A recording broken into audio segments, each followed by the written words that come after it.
Thanks, Steph.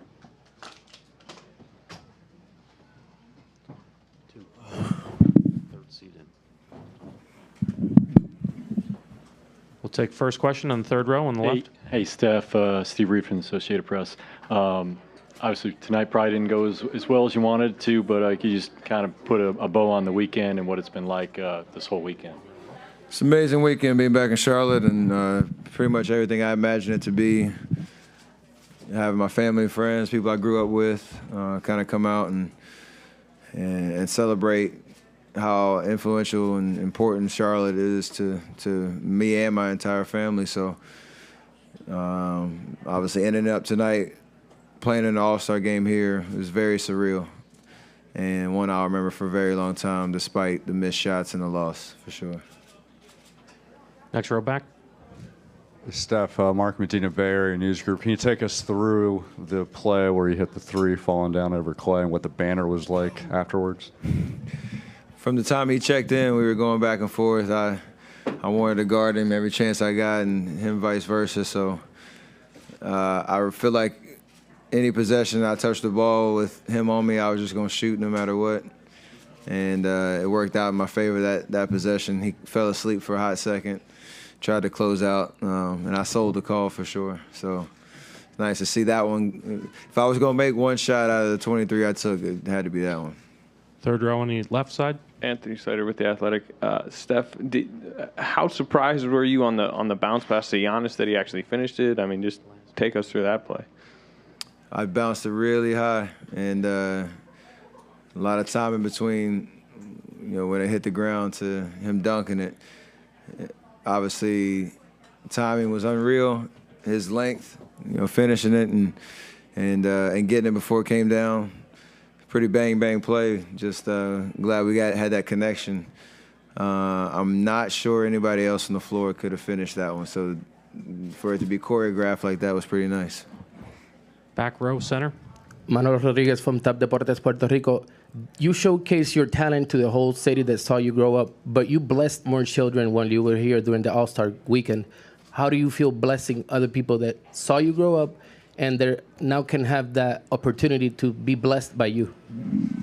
I mean, it's important because there were resources I had growing up that kind of set me on my way here in Charlotte, and I was fortunate in that sense. And so coming back here, there's definitely an awareness and an opportunity to impact the community, not just this weekend, but going forward with certain programs that we're going to have at the Kara Hefner Recreation Center. And so I used to have practices over there, and the entire Charlotte-Mecklenburg Recreation Department, in terms of all the different places that they provide for kids to be able to go, not just play sports, but get a better education, invest in themselves.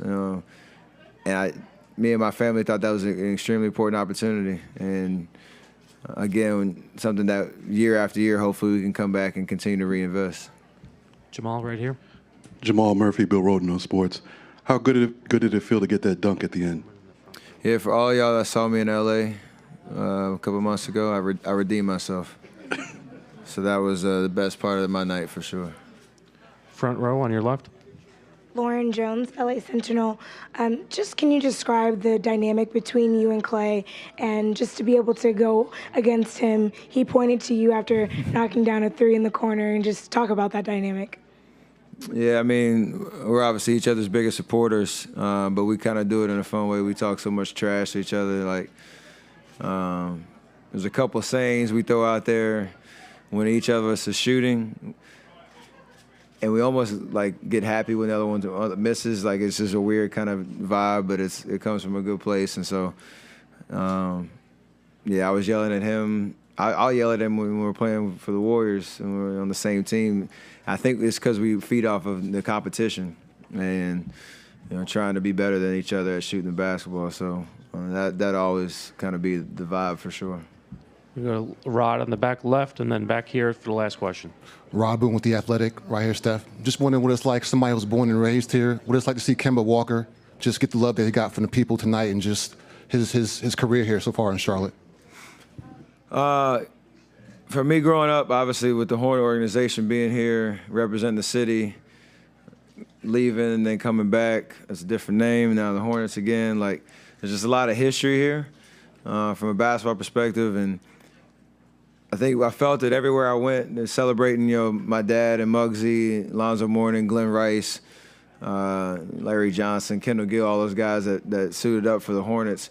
Kemba, he's breaking all these records, and it's unbelievable to see how he's, one, established himself as a premier NBA player, but to do it here in Charlotte and get the city behind him and give him something to root for, I think it's truly special and something I respect so much from his standpoint, and hopefully he stays here, for a long time. Who knows how that'll work out, but just the way this weekend all came together with a little,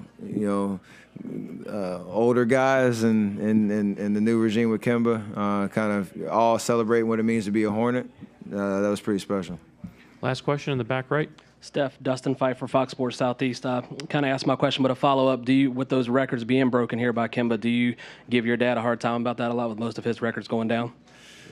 No, my brother was making a joke. He said if the All-Star game was here 2 years ago, they could have announced him still as the all-time leading scorer in Hornets history, but since then, Kemba's broken that. So definitely I don't give anybody, flack for playing 16 years, 10 here in Charlotte, the last original Hornet, and now still in the organization. I was as a color commentator for the team, and then pretty much an ambassador throughout the city and throughout the state. So I've been trying to get him to move out to the Bay, and this speaks to how much of this is home, because it's been a really hard selling point. So this is where home is for him.